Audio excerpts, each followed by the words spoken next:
Yaakov quitte Beer-Sheva pour se rendre à Haran. En chemin, il s'arrête dans le lieu dont la Torah ne précise pas le nom et qui correspond au mont Moria, le mont du Temple à Jérusalem.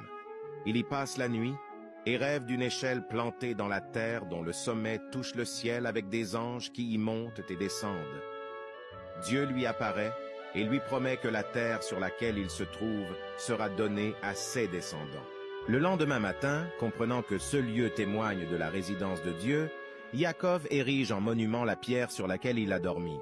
À Haran, Yaakov travaille pour son oncle Lavan en gardant ses troupeaux. Celui-ci accepte de lui donner Rachel, sa plus jeune fille, pour épouse en échange de 7 années de travail.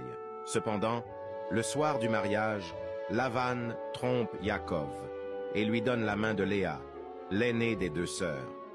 Yaakov ne s'aperçoit du piège que le lendemain. Il ne peut écarter Léa. Il épouse alors Rachel également, 1 semaine plus tard. Pour cela, il s'engage à travailler 7 années supplémentaires pour son beau-père. Ce qu'il accepte volontiers, tant est grand son désir d'épouser Rachel. Léa donne naissance à 4 garçons, Réhouven, Shimon, Lévi, Yehuda, alors que Rachel reste stérile.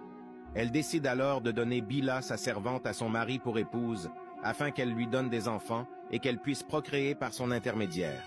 Bila donne naissance à 2 garçons, Dan et Naphtali. Léa, qui ne tombe plus enceinte, donne elle aussi sa servante Zilpa pour épouse à Yaakov, et cette dernière met au monde Gad et Asher. Léa enfante à nouveau 2 garçons, Issachar et Zévouloun, ainsi qu'une fille, Dina. Finalement, la prière de Rachel est exaucée et elle donne naissance à Yosef. Après 14 années de travail, Yaakov aspire à rentrer chez lui, mais Lavan le persuade de rester. Yaakov prospère, malgré les tentatives répétées de Lavan de le tromper. Après 6 années supplémentaires, Yaakov quitte Lavan sans l'en informer, le soupçonnant de vouloir retenir sa famille et ses biens. Il retourne finalement en terre promise où il est accueilli par des anges.